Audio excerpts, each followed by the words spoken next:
Hello, everyone. Welcome back to the Changing the Narrative podcast. I'm your co-host, Dr. Gabriel Warren, along with Carl Benson. And today we have my dear friend and brother, Galvin Billups. Man, Galvin, welcome to the show. Thank you very much, Dr. Warren. It's good, always good to see you. And I appreciate you all having me on tonight. Yeah, well, I'm looking forward to this conversation. So for the listeners out there, Galvin and I go way back. So we met each other fall of 2001 on the campus of the University of Alabama in Tuscaloosa. So he actually was my residential life director when I was out there running around on campus, probably not doing all the things I should. So Galvin, man, I'm looking forward to kind of expounding on our relationship and kind of just talking through some of these topics and how we can change the narrative, man. Hey, I'm happy, man. You know, we go way back. I think our beards were a little bit blacker at the time. We were able to jump a little bit higher, shoot more jump shots. Yeah. But now we're trying to change the narrative and hopefully impact another generation of jump shooters in America, and also some young people who are going to be watching this show. So let's do it.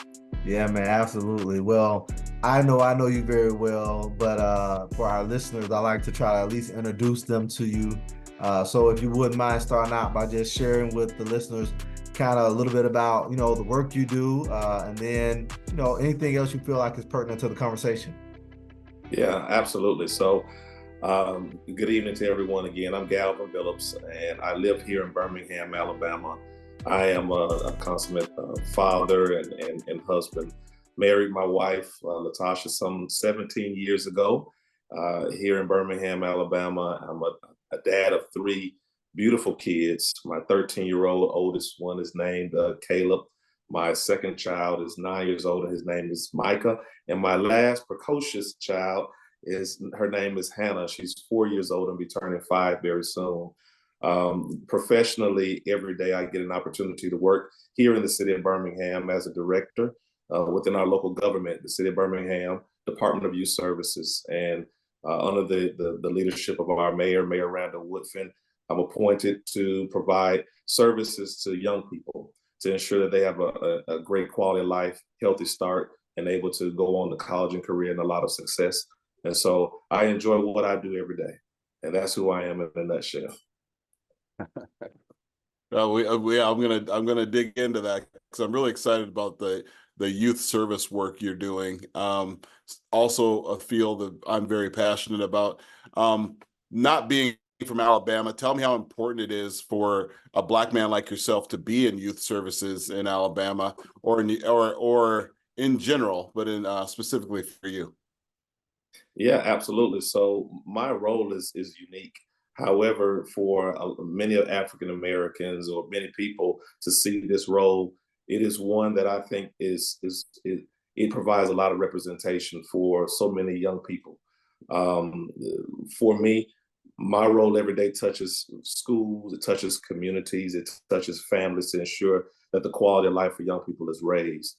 And as you may be aware, Carl, a number of African Americans work in the public sector, both in hospitals and city governments and county governments all across this nation, and I am one. I think I read a statistic recently that said 1 in 5 individuals work in the public sector are African American. So we have a large presence, and that presence lends to some very important things. One, it ensures that our families are able to be represented in very high places where policies are made, where decisions are made on behalf of people every day. The second thing beyond the policy impact is the ability to be culturally relevant to the conversations that we have. One that's currently nationally under attack in terms of diversity, equity, and inclusions being wiped off of colleges and universities, primarily throughout the country. But then locally, we have opportunities to be invested in places, and my position allows me to do so. It allows me to represent young people. It allows me to support families. It allows me to get paid well. And then from that, to be able to support my own family and be a part of the general society that really makes sure that African Americans are represented. Appreciate that. Thank you. Appreciate it. That's good, man. Thanks for, for sharing that and providing that context. And in case my internet goes out, I think saw something saying it might be unstable. Then if it does, we'll just pick back up just in case. Um, Okay. so so now tell us a little bit, Galvin, about like, the work you just mentioned is pretty expansive. So share with us like what motivates you to kind of do the work you do every day, what gets you up and get you moving? Why do you, continue to do it after all these years? Yeah. So I've been in public sector services for almost 20 years now. And the real reasons I wake up is so that because I believe that my job makes an impact. I love what I do every single day. And no day looks the same on any day. I may be one day reading to children, and then the next day sitting across from the CEO determining how best to advance equitable practices to ensure that young people have a start in the workforce. So it's an expansive opportunity that I serve. But let me kind of step back and kind of give you a different lens at it. When it pertains to youth services, I generally sum it up that most of the investments made in America are probably in about 4 or 5 buckets. The first one really is around education. And you see a swath of investment made into early education, K through 12, colleges and university. Everyone understands the investment made for education. The second major investment that we see across America is essentially around family stabilization. That's where we make sure that children and families get housing supports, they get food supports to ensure that their families stay together, knitted very well. The third general area is parks and recreation. All right. So we usually see a lot of money poured into local parks and recreation to ensure children have great opportunities to participate on sports teams. But the last major lane where I service is innovation. And in that space of innovation, about 30 years ago, this field really came into play.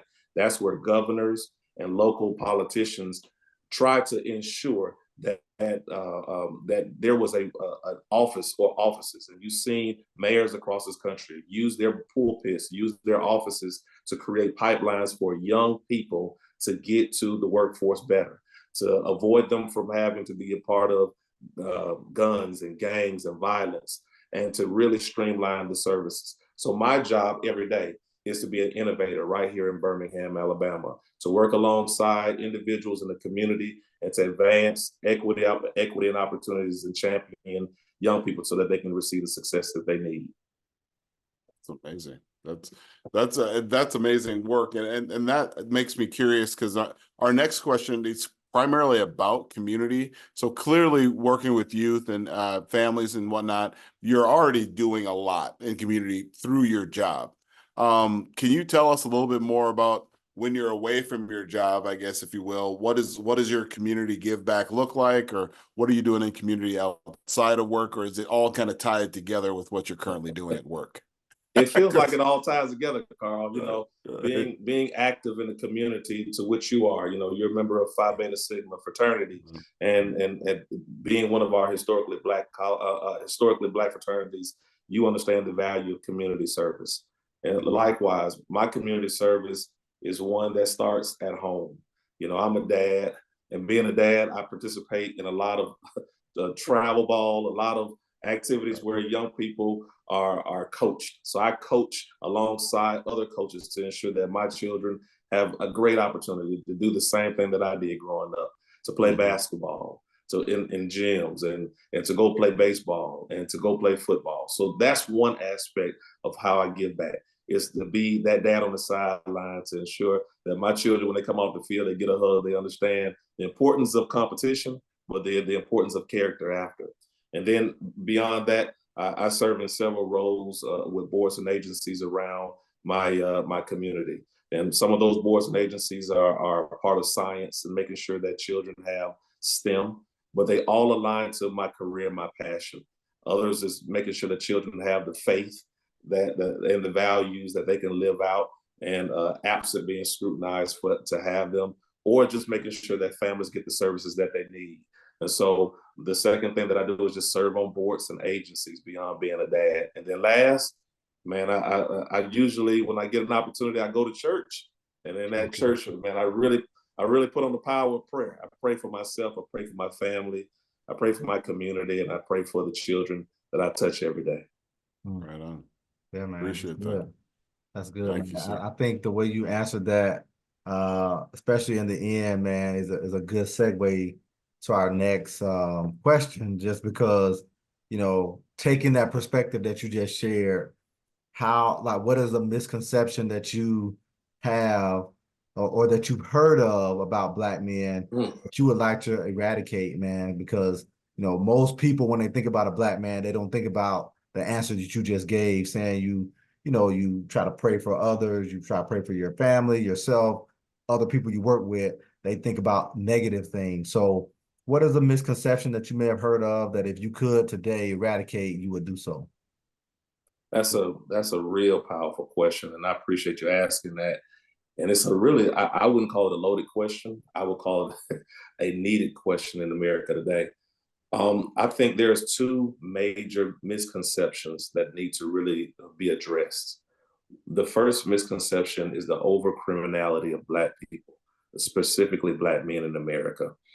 About 12 years ago this week, I think tomorrow, as a matter of fact, today is February 25th in this recording, but tomorrow, 12 years ago, Trayvon Martin, a young man, 17 years old, leaves his home to go buy Skittles and iced tea, and he is targeted.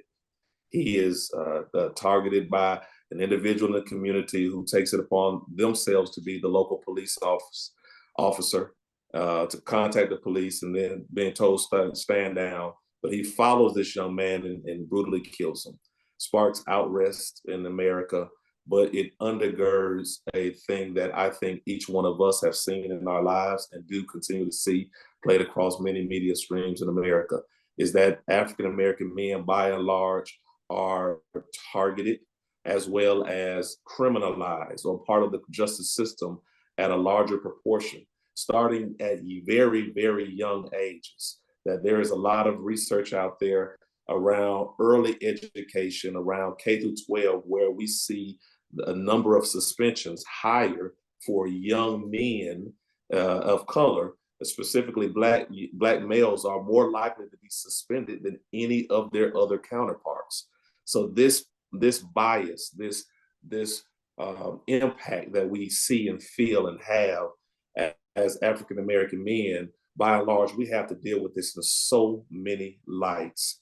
From even having the conversation to our children on what to do if you're pulled over and you're driving absent with us. How do you comport yourself so that you're not scrutinized in addition and or made a victim in so many unfair or inequitable places. So I think the overcriminality of African American men, by and large, is one of those notions I think that we need to really start hammering away.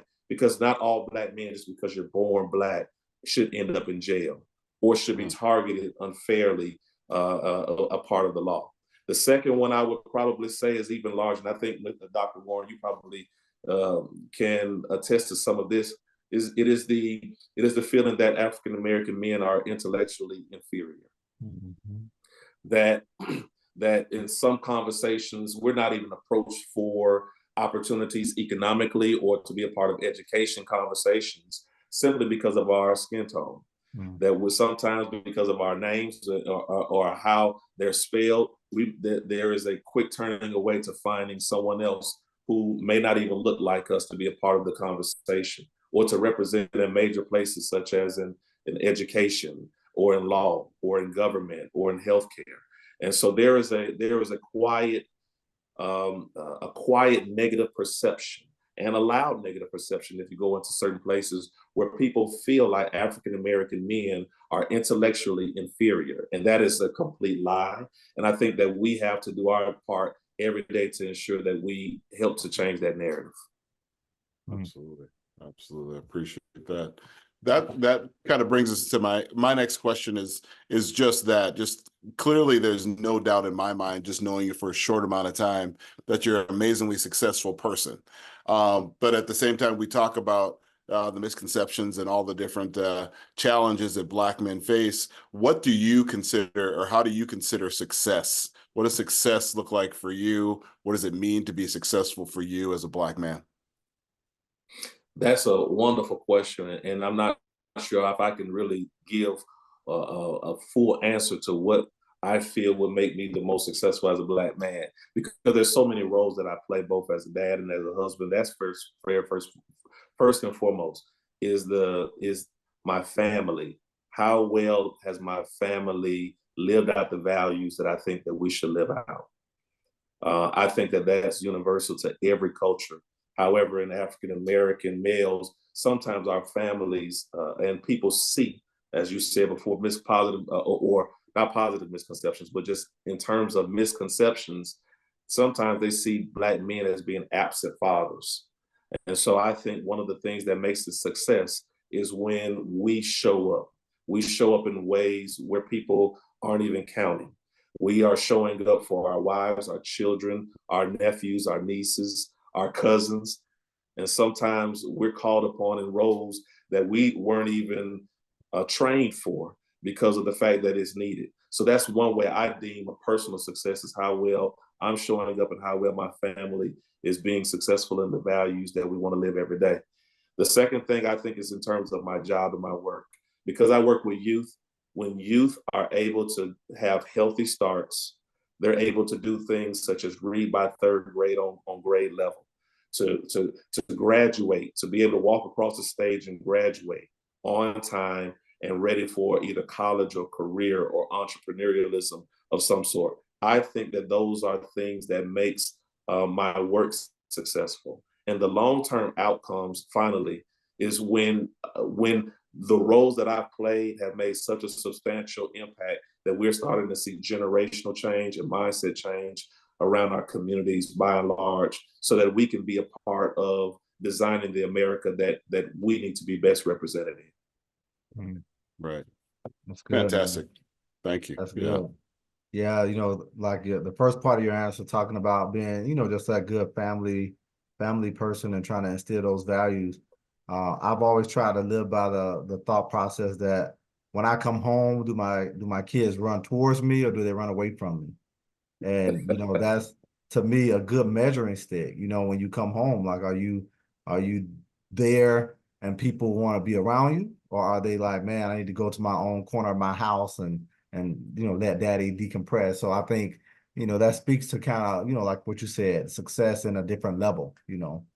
Dr. Warren, it's really hard to do that when you have children hit that teenage stage. When they hit teenage stage, they kind of don't want to be around anyone, yeah, except for their cell phones. And then, I have Right. the young one who's 4 years old, and so she's daddy, daddy, daddy, daddy.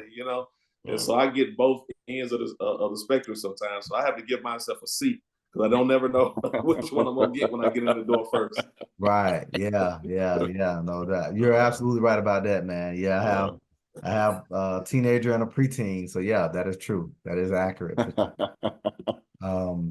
So like our next question is kind of just like a from your perspective question. So, we talk a lot about, the narrative, and you painted a good picture about some of those negative things out there that we are trying to help eradicate with this podcast. But can you share like what you think the narrative should be if you have the power to rewrite that narrative and to reshape and reframe the way people think about what it means to be a Black man? What would that narrative be?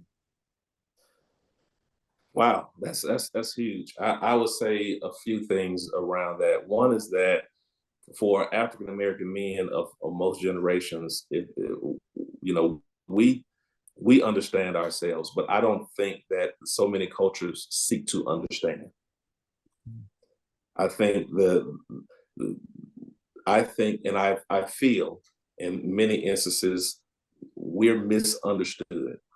We're misrepresented and misunderstood, which gives a chance for society by and large to go the extra step, to try to understand. There's so many people of various races and ethnicities who don't get outside of their own comfort zone. They live in their communities.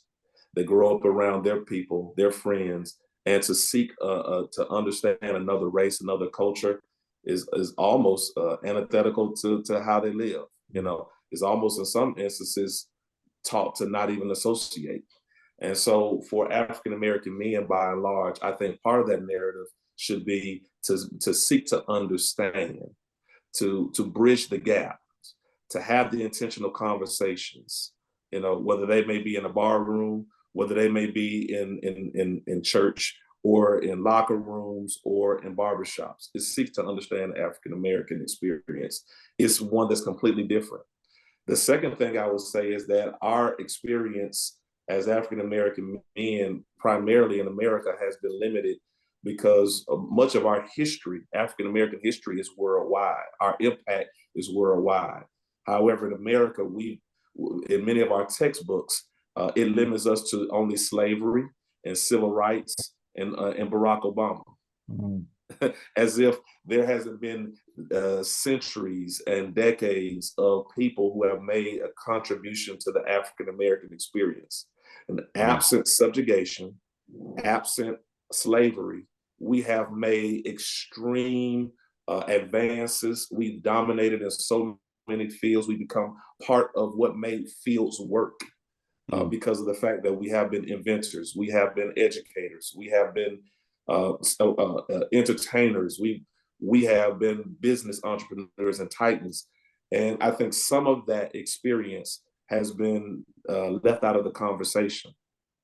And I think what we see now is mostly the African American experience defined by mass media. And I would just challenge people to not always look to mass media to be the prototypical example of what the African American male experience is. That's oftentimes very local. You know, I'm in Birmingham, Alabama, and you all are in Minnesota. And so your experiences in Minnesota will look completely a little bit different than mine in Alabama.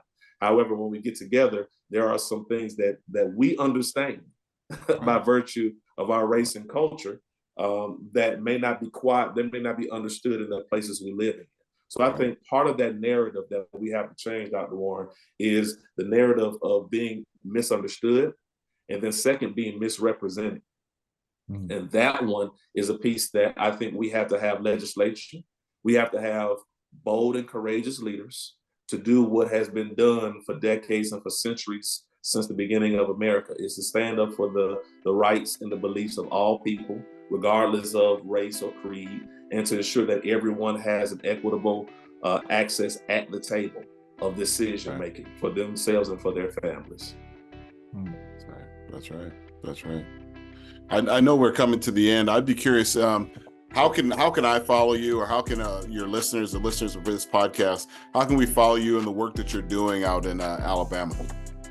Well, I'm glad you asked. They can just follow me on social media. I'm on Facebook, Instagram, and Twitter and LinkedIn. You can just type in Galvin Billups. There's not too many of them in the world. I've been uniquely named. And so when you find me and find my face, just follow me. I'll be glad to share what I'm doing here in Birmingham. And if you're ever in the city of Birmingham, please look us up. Love to be able to see how we can partner with you for the Department of Youth Services. Fantastic. Fantastic. You know, I knew this was gonna be a rich conversation, you know, and just, you know, with your responses, man. And I know that, you know, we could probably go deeper and deeper with all of these questions, but, you know, I think it's good to stop there so that we can keep people coming back, you know. but man, you know, I really appreciate it, Galvin, because, you know, you exemplify what we're trying to do, man. We're trying to change the narrative, and just the work that you're doing, and then even the perspective you've shared today has really been a big help in that. So thank you for helping us move this work forward, and we really appreciate the time you share here on the podcast with us. Yeah, I appreciate you all both for what you're doing. It's a tremendous work, and I know that this is going to continue to help change the narrative for African American men in this nation. So thank you both for inviting me on. Appreciate it. Absolutely. Thank you.